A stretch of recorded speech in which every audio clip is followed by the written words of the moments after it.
Hey, good day to you. This is Todd. I am a regular dude walking in the Word.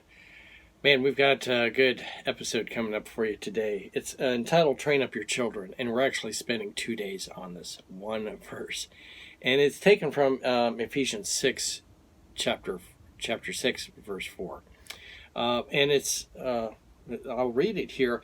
I'm going to actually read it in the King James, and then I'll read it in the Living. The King James, we've heard it a lot like that. It's harder to, we don't talk like that today.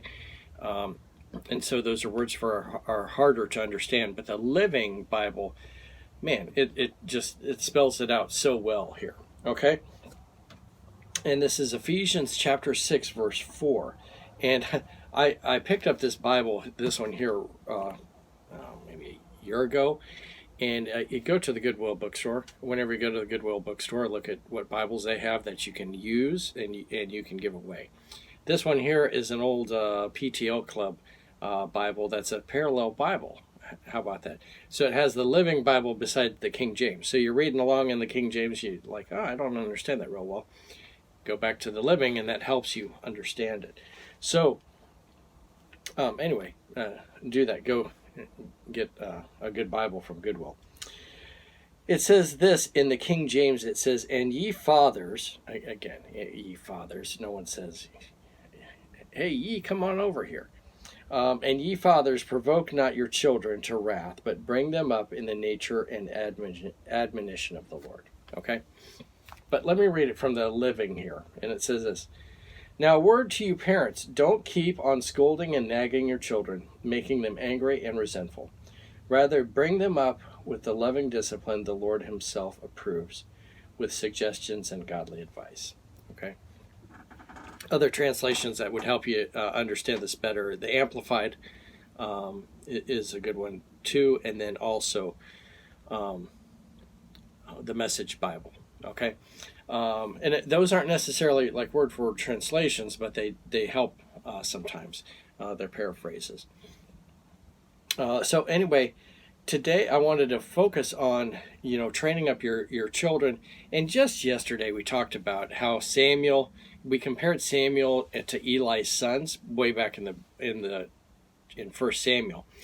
And I want to read that again because we talked about children not obeying their parents, but this was a real tragedy because Eli was not raising up his boys to be godly. There was no discipline. He was just letting them go free willy-nilly doing whatever they wanted to do. And it was a terrible thing because they were priests. They were supposed to represent God, but they were doing a terrible job at that.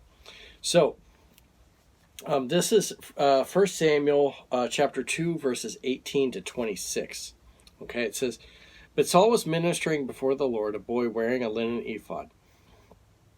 Each year his mother made him a little robe and took it to him, and when she went up with her husband to offer annual sacrifices.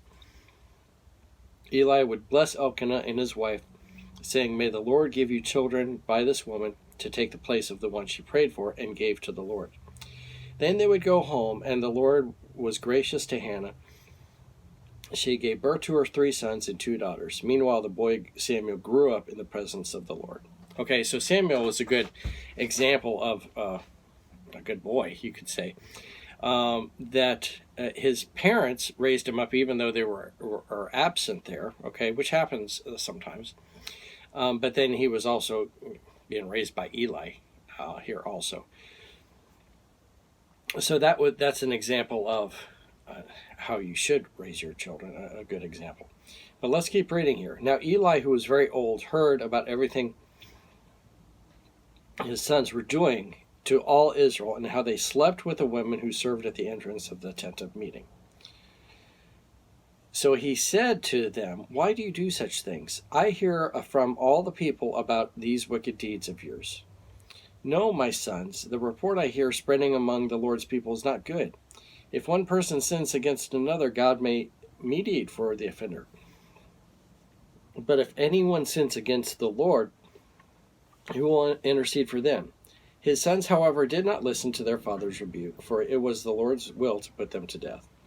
And the boy Samuel continued to grow in stature and in favor with the Lord and with the people. Okay?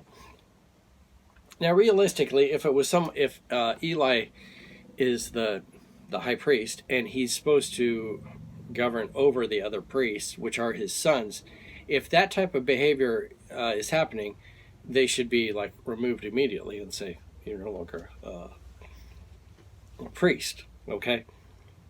However, he can let his sons continue in that wicked way. And remember, he was hearing this. The Bible here clearly says he was hearing this from everybody. So everyone was reporting what was happening about his son. So it wasn't like he didn't know what was going on. And if you read earlier in the chapter, these guys were guilty of when a sacrifice would be given.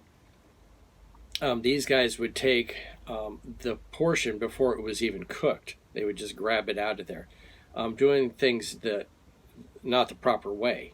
Okay, but then we read here what we read today, that they were having sex outside of marriage with girls that were out just outside the temple area, the tabernacle area, which was again a big was sin. Okay, so all that sin was going on, and Eli really kind of just let it slide. He would say, hey, you shouldn't be doing that, but never. He should have said, oh, you're done. You're not a priest until you get your act together.